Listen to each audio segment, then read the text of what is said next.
दोस्तों नमस्कार। Stock market के टेक्निकल सेशन में आपका बहुत बहुत स्वागत है। आज से हम थोड़ा डिमांड एंड सप्लाई को समझना शुरू करेंगे। ठीक है दोस्तों, चलिए हम अपनी क्लास शुरू करते हैं। देखिए दोस्तों, नॉर्मली क्या होता है, प्राइस कैसे फ्लक्चुएट करता है। नॉर्मली कंपनी की बैलेंस शीट्स, न्यूज़, कोई अनाउंसमेंट्स, कोई रिपोर्ट, या जैसे कि अभी हमने देखा कोई अटैक प्लान हो गया किसी भी कंट्री का, तो सडनली उससे प्राइजेस हमारे कम ज़्यादा होने शुरू हो जाते हैं। ठीक है फ्रेंड्स, तो इस तरीके की हमारी थॉट्स होती हैं जिनसे हमारे जो ये प्राइजेस पे इम्पैक्ट पड़ता है, मतलब बाइंग और सेलिंग पर। ठीक है फ्रेंड्स, तो analysis options, technical indicators, these are the all the ways. Sometime brokers recommendation, कई बार ब्रोकर्स हमें रिकमेंड करते हैं कि ये आप स्टॉक ले लीजिए, ये स्टॉक आप ले लीजिए। तो जैसे ही आप उनकी स्टॉक के हिसाब से, उनकी रिकमेंडेशंस के हिसाब से आप स्टॉक बाय करते हैं, तो नॉर्मली स्टॉक उसके बाद डिमांड बढ़ने से वो स्टॉक स्लोली बढ़ना शुरू होता है। तो दीज आर द फैक्टर्स जो प्राइजेस को इन्फ्लुएंस करते हैं। ठीक है फ्रेंड्स, हम आगे बढ़ते हैं। चलिए दोस्तों, अब हम समझते हैं कि स्टॉक मार्केट में ट्रांजेक्शन किस तरीके से होती हैं। राइट, आपने देखा होगा जब भी स्टॉक आप बाय करते हैं तो उसमें एक बिड प्राइस आता है, एक आस्क प्राइस आता है। राइट फ्रेंड्स, तो यहाँ पे हम एक छोटा सा एग्जांपल समझते हैं। राइट, जैसे कि हमारे पास एक स्टॉक है ABC, राइट, जिसका प्राइस है 41.30। अब हमारे पास 4 बायर्स हैं। राइट, ये चारों बायर्स 100 क्वांटिटी बाय करना चाहते हैं, बट इन्होंने अपनी बिड लगा दी, हम 41.30 पे बेचना, मतलब बाय करेंगे हम। राइट फ्रेंड्स, आप एक चीज़ सोचिए, जब तक मार्केट में उस प्राइस पर कोई सेलर ही नहीं होगा तो आपका ट्रांजेक्शन ही नहीं होगा। राइट फ्रेंड्स, तो अभी क्या हुआ कि दो आपके सेलर्स आए, मतलब 2 सेलर्स आए, एक के पास 50 क्वांटिटी था, एक के पास 50 क्वांटिटी था। करेक्ट, अब ये दोनों क्वांटिटी जो हैं ये फर्स्ट बंदे के पास फिल हो गई। राइट, अब आपने देखा जैसे फर्स्ट बंदे के पास फिल हो गई तो फर्स्ट बंदे की डिमांड जो है वो मीट हो गई। जब डिमांड मीट हो गई तो उसके बाद फिर देन अब कोई सेलर ही नहीं है हमारे पास, तो बाकी बंदों की अभी डिमांड पेंडिंग है। किस प्राइस पर? 41.30 के प्राइस पर। ठीक है, अब आपने देखा कि हमारे पास 3 बायर बच गए। राइट, बट हमारे पास कोई सेलर नहीं है। अब दोस्तों हमारे पास 41.30 रुपीस के ऊपर कोई सेलर नहीं है, तो क्या होगा? अब सोचो, अब ये होगा, ये या तो बायर को अपने प्राइस बढ़ाने पड़ेंगे कि मैं 41.30 से 41.50 पे लेना चाहता हूँ, या हमारे पास कोई सेलर होगा जो 42 के प्राइस पे बेचना चाहता होगा और वो 41.50 के प्राइस पे आएगा। यानी कि एक ट्रांजेक्शन जीरो होने के बाद बायर नहीं है या सेलर नहीं है। सपोज हमारे एग्जांपल में सेलर नहीं है, अब सेलर नहीं है, सेलर बिकम्स जीरो, तो हमारा प्राइस बढ़ेगा, यानी कि price will move either up either down. Right friends, तो आपने देखा कि each and every candle is created because of on going demand and supply relationship. Right friends, जैसे आपने पहले डिस्कस किया था कि कैंडल्स बनती हैं ओपनिंग प्राइस और क्लोज प्राइस से, और उस प्राइसेस में हमारी बाइंग एंड सेलिंग होती है। Right friends, this order flow is driven by demand and supply based on the people perceptions, fear and grid. दोस्तों देखो, जब भी हम स्टॉक मार्केट में पैसा इन्वेस्ट करते हैं तो एक बंदे का प्राइस होता है कि बुलिश, कि इसका प्राइस बढ़ेगा। राइट, और जो बेचने वाला बंदा होता है वो फियर होता है, उसको लगता है कि प्राइस गिरेगा। राइट, तो मार्केट में एवरी टाइम फियर भी होता है, ग्रीड भी होता है। राइट फ्रेंड्स, तो उसी से ही हमारे प्राइस का मूवमेंट होता है। करेक्ट, बट मूवमेंट कब होता है? जब हमारे पास एक मूवमेंट पे एक चीज जीरो हो जाती है।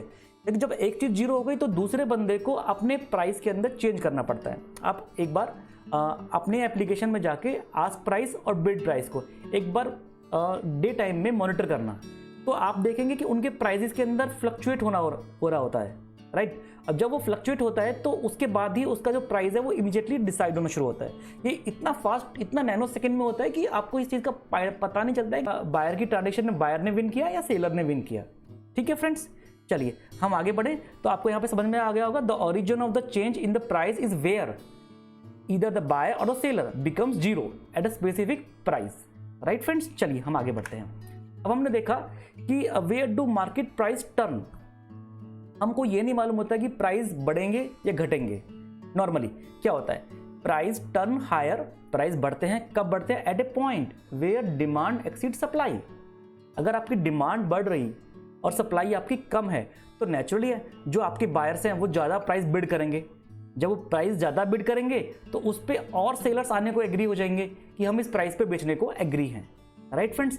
तो इस तरीके से जैसे जैसे डिमांड बढ़नी शुरू होती है और ज़्यादा सप्लायर आते हैं उस प्राइस पर बेचने के लिए, तो उस केसेस में हमारे प्राइस बढ़ने शुरू होते हैं। सिमिलरली हम सप्लाई की बात करें, price turn low at a price where supply exceeds demand. अब मान के चलिए कि सप्लायर ज़्यादा है, यानी कि सप्लायर मार्केट में फियर है, तो ज़्यादा से ज़्यादा लोग अपने स्टॉक्स को बेचना चाहेंगे, करेक्ट। तो वहाँ पे डिमांड नहीं है, तो जो बंदा अपना स्टॉक बेचना चाहता है वो अपने प्राइस को कम करेगा। क्यों? ताकि उसको उसके उस प्राइस पर उसको बायर मिल जाए, राइट। अगर उस प्राइस पे भी उसको बायर नहीं मिलेगा तो उसका प्राइस वो और कम कर देगा, करेक्ट। तो इस तरीके से जब मार्केट में फियर होता है और उससे सप्लाई बढ़ती है, जब सप्लाई बढ़ती है तो ग्रेजुअली हमारा प्राइस भी डाउन होना शुरू होता है।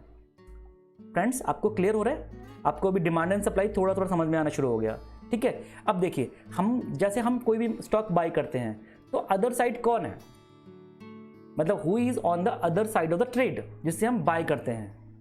नॉर्मली फ्रेंड्स, जब हम ये चीज़ बाय करते हैं तो स्टॉक मार्केट में ये तो एग्जैक्टली नहीं पता चल सकता कि आप किससे बाय कर रहे हैं, but what kind of trader in the market, आपको ये सोचना है।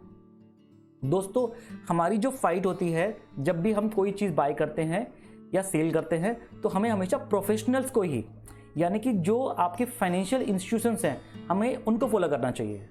उनको कैसे फॉलो किया जा सकता है, उनको फॉलो करने का तरीका क्या है, उस पर भी हम डिस्कस करेंगे, ताकि आप एक सही डायरेक्शन को फॉलो कर सकें।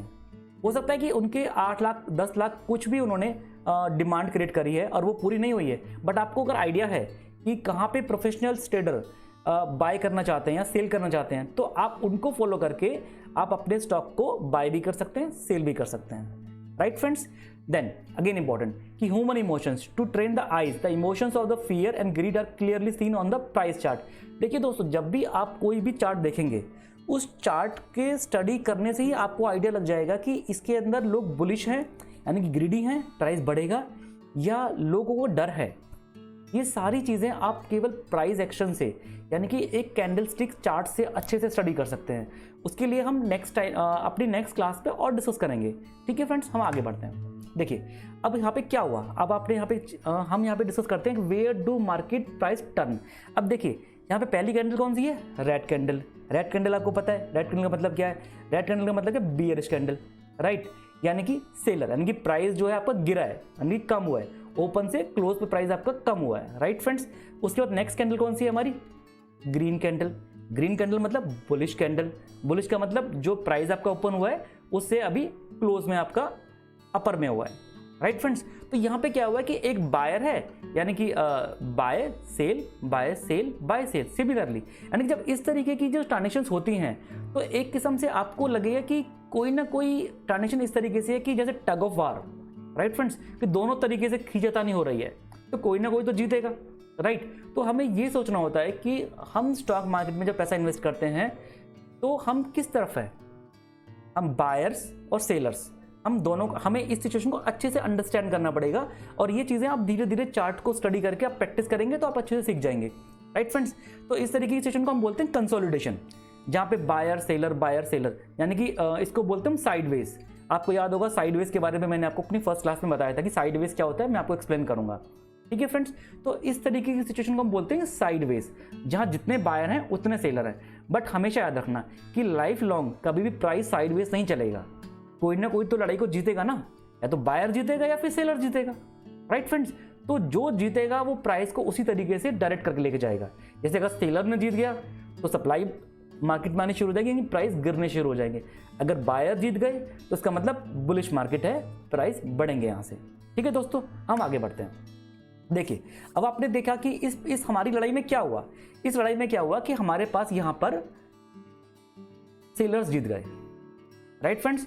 तो यहाँ पे धीरे धीरे करके इनके प्राइस के अंदर डाउन हुआ, फिर कंसोलिडेशन होना शुरू हुआ। कंसोलिडेशन मतलब वही साइडवेज, फिर हमारे स्लोली करके प्राइस बढ़ने शुरू हुए, राइट फ्रेंड्स। तो हमें क्या चीज़ देखनी, यहाँ पे आपने एक चीज़ देखा कि हमने लास्ट क्लास में डिस्कस किया था base candle and leg candle. तो आपने देखा ये कैंडल कौन सी है हमारी? This is our leg candle, this is our leg candle, this is our base candle. तो बेस कैंडल और लेग कैंडल की हेल्प से आप कैसे डिमांड जोन और सप्लाई जोन क्रिएट करते हैं वो एक टेक्निकल सेशंस है, उसको हम स्लोली सीखेंगे अपनी फोर्थ कमिंग क्लासेस के अंदर। यहाँ पे आपको ये समझना है कि ये वाली जो कैंडल है, ये हमारी बेस कैंडल है। This one is your leg candle, this one is your leg candle, this one is your leg candle and this blue candle is your leg candle. ठीक है फ्रेंड्स, चलिए कॉन्सेप्ट समझते हैं। The concept, the origin of any movement in the price where supply and demand goes out balance. Out balance मतलब इसमें क्या है, out balance नहीं है। आउट बैलेंस का मतलब जितनी डिमांड है उतनी सप्लाई है, जितनी डिमांड है उतनी सप्लाई है। अगर दोनों चीजें बिल्कुल समान चल रही हैं, माने बराबर चल रही हैं, थोड़ा कम ज़्यादा चल रही हैं बट बराबर चल रही हैं, यानी बायर भी है सेलर भी है, बायर भी है सेलर भी है। तो जैसे ही सडनली या तो बायर बहुत बुलिश हो जाए सिमिलरली, या फिर सेलर बहुत ज़्यादा बेयरिश हो जाए, मतलब उसके पास सप्लाई बहुत ज़्यादा बढ़ जाए, जब इनमें से कोई भी एक चीज़ होगी, यानी कि प्राइस, डिमांड और सप्लाई, इन दोनों के बीच में डिसबैलेंस आएगा, यानी कि आउट ऑफ बैलेंस जाएंगे, तो आपके प्राइस के अंदर मूवमेंट आना शुरू होगा। राइट फ्रेंड्स, तो हमारे इस चार्ट में क्या हुआ, हमारे इस चार्ट में बेयरिश लो, यानी कि सेलर्स गॉट विन, सेलर्स जीत गए, तो इसलिए हमारा प्राइस गिर गया। Right, this is where we find low risk, high reward and high probability entry point into the market. दोस्तों हमें इन्हीं चार्ट्स को समझना होता है, क्योंकि इन्हीं चार्ट्स को जब हम समझ जाते हैं कि मार्केट किस तरीके से मूव कर रही है, तो ही हम एक हाई रिवॉर्ड पा सकते हैं, हम एक लो रिस्क की ट्रांजेक्शन कर सकते हैं और एक ऐसी प्रोबेबिलिटी, यानी कि एक उम्मीद कर सकते हैं कि किस पॉइंट पर हम एंट्री करें जिससे कि हमें मैक्सिमम प्रॉफिट हो। राइट फ्रेंड्स, चलिए हम आगे बढ़ते हैं। यस फ्रेंड्स, यहाँ पे आपने देखा कि एक प्राइस टगवार हुआ, यानी कि प्राइस में एक बायर्स और सेलर्स में फाइट हुई, जिसमें सेलर्स विन हो गया। तो यहाँ पर सप्लाई बढ़ी और हमारा प्राइस कम होना शुरू हुआ। तो आपने देखा यहाँ पे ना बहुत बड़े प्राइस डिफरेंसेस हुए हैं, मतलब प्राइस बहुत ज़्यादा रिड्यूस हुआ है। तो दोस्तों क्या ऐसा पॉसिबल है कि आप और हम मिलकर इस प्राइस को कम कर सकते हैं? दोस्तों एब्सोल्युटली नॉट। आप और हम मिलकर इतना ज़्यादा प्राइस रिडक्शन नहीं कर सकते। अगर हम सब भी मिल जाएं तब भी नहीं कर सकते। रीज़न बीइंग कि यहाँ पर हमें पता चलता है कि फाइनेंशियल इंस्टीट्यूशंस की इन्वॉल्वमेंट है, यानी कि जो बड़ी कैंडल्स जब बनती हैं तो यहाँ पर हमेशा बिग बॉयज, यानी कि जो बड़े फाइनेंशियल इंस्टीट्यूशंस होते हैं, उनका रोल होता है। फॉरेन इन्वेस्टर्स होते हैं जिनका इन्वेस्टमेंट या तो सप्लाई होता है या फिर उनका डिमांड होता है। राइट, तो आप ये मान के चलिए कि यहाँ पर उन्होंने सप्लाई किया, तो हमें ये आइडेंटिफाई करना होता है कि जिस मोमेंट पर बायर्स और सेलर के बीच टग हुई और बड़ी प्राइसेस फॉल हुआ है, तो हमें इस पर अपना स्टॉक बेच देना है। राइट फ्रेंड्स, तो उसके बाद यहाँ पे फिर कंसोलिडेशन होना शुरू हुआ, यानी कि वही प्राइस के बीच में डिमांड, यहाँ पे हमारा एक डिमांड जोन क्रिएट हो गया। आपने देखा ना यहाँ पे सप्लाई जोन, करेक्ट। तो आपने देखा कैंडल स्टिक से आपने एक आइडिया लगाया कि ये एक सप्लाई जोन बना, एक डिमांड जोन। सप्लाई जोन कैसे कि यहाँ से प्राइस कम हुआ, राइट, आपने देखा यहाँ से प्राइस कम हुआ और यहाँ पे आके प्राइस फिर अप होना शुरू हुआ, करेक्ट। तो कैंडल स्टिक की हेल्प से आप ये आइडेंटिफिकेशन कर सकते हैं कि कहाँ पे आपका डिमांड जोन है और कहाँ पे आपका सप्लाई जोन है। राइट, तो यहाँ पे क्या हुआ, सडनली फिर से प्राइस अप मूव होना शुरू हुआ, अप होना शुरू हुआ। जैसे यहाँ टच हुआ तो फिर से सेल हुआ। सेल का मतलब ये सप्लाई जोन है। तो यहाँ पे आने के बाद फिर से मान के चलिए, हम इसको इस तरीके से समझते हैं कि कोई फाइनेंशियल इंस्टीट्यूशंस है, करेक्ट, और उसके पास 10 लाख शेयर्स हैं। अब वो सेल करना चाहते हैं, तो यहाँ पर जब वो सेल करना शुरू करेंगे तो यहाँ पर वो पूरा का पूरा स्टॉक सेल नहीं कर सकते। राइट फ्रेंड्स, तो जैसे ही उन्होंने सेल करना शुरू किया, सप्लाई मार्केट में बढ़ी तो प्राइस कम होने शुरू हो गए।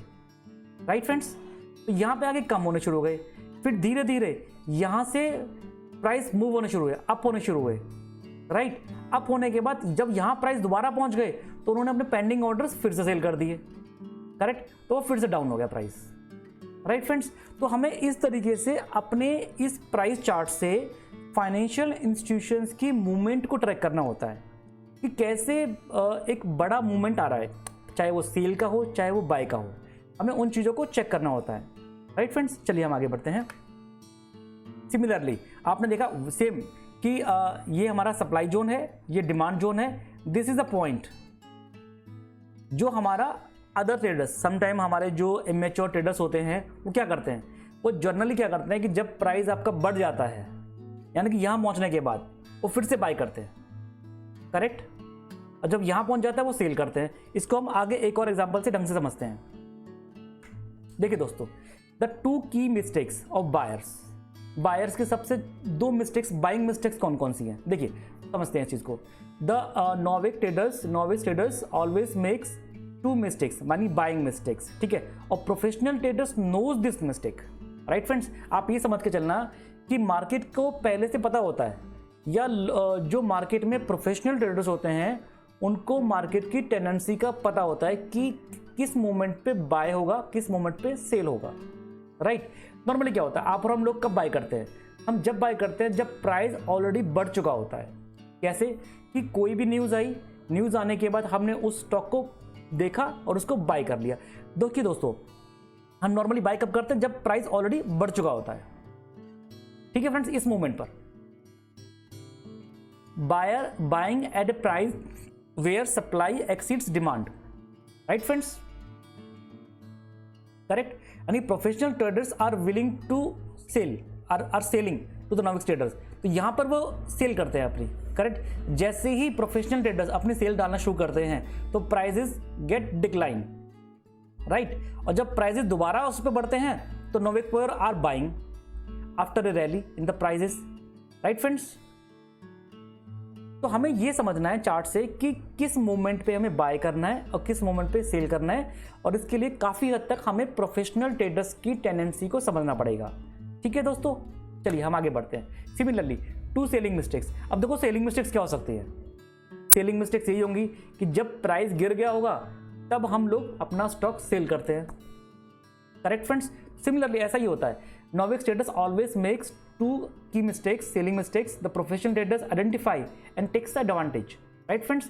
प्रोफेशनल ट्रेडर्स को आइडिया होता है कि नोविक्स ट्रेडर्स क्या गलतियां करते हैं। फर्स्ट मिस्टेक सेम कि सेलिंग आफ्टर प्राइस डिक्लाइन, यानी कि प्राइस में जो मंदा आना होता है, जो उसमें डिक्लाइन आना होता है, जब वो डिक्लाइन आ जाता है ना तो उसके बाद फियर से वो अपना माल सेल करना शुरू करता है। Selling at a price level where demand exceeds supply, right friends. तो जहां वो सेल करता है उसके बाद से फिर डिमांड बढ़नी शुरू होती है, क्योंकि उस मोमेंट पर जो आपके प्रोफेशनल ट्रेडर्स होते हैं they are ready, they are waiting for you to buy, because they know that कि आप किस मोमेंट बाय करेंगे, जब प्राइस ऑलरेडी डिक्लाइन हो चुका होगा उस मोमेंट पे आप सेल करेंगे, और they are waiting for you to buy, तो वो आपके स्टॉक को बाय करना शुरू कर देंगे, और जब आप बाय करेंगे तो they are waiting to sell you, right friends. तो हमें ये समझना है अपनी पूरी प्रेजेंटेशन में कि हमें कैंडल स्टिक से ये आइडेंटिफाई करना है कि किस मोमेंट पे हम स्टॉक को बाय करें और किस मोमेंट पे हम स्टॉक को सेल करें। दोस्तों हम पूरी कोशिश करेंगे कि आपको हर चीज़ डिटेल में एक्सप्लेन करें ताकि आप स्टॉक मार्केट में अच्छा प्रॉफिट कमा सकें। दोस्तों अगर आपको हमारा ये वीडियो अच्छा लगता है और आप अपने दोस्तों से शेयर कर सकते हैं, और कमेंट में आप हमें अपने व्यूज शेयर कर सकते हैं ताकि हम आगे और बेटर वीडियोज़ आपके लिए लेके आ सकें। ठीक है friends, thank you so much.